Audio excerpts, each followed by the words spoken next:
В российской столице праздновали третью годовщину оккупации Крыма. На Воробьевых горах устроили массовые мероприятия – соревнования по бегу, концерт и митинг в честь так называемого присоединения полуострова.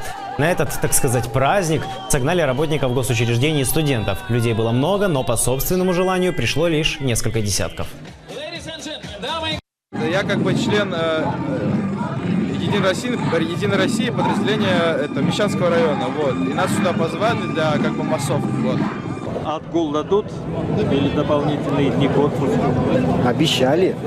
Сколько? 1. А вы сегодня куда хотели пойти, если бы не это мероприятие?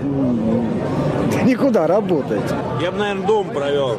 Не обязательно с детьми, я говорю, либо в парк Горького. Это замечательность Крыма основная, между прочим. А вы там отдыхали? Один раз мы отдыхали. Когда? Очень маленькие, когда были. Когда были А маленькие. почему сейчас не ездите? А нам больше Сочи нравится. Нормально. Крым или Европа? Европа, конечно, Европа. однозначно. Почему?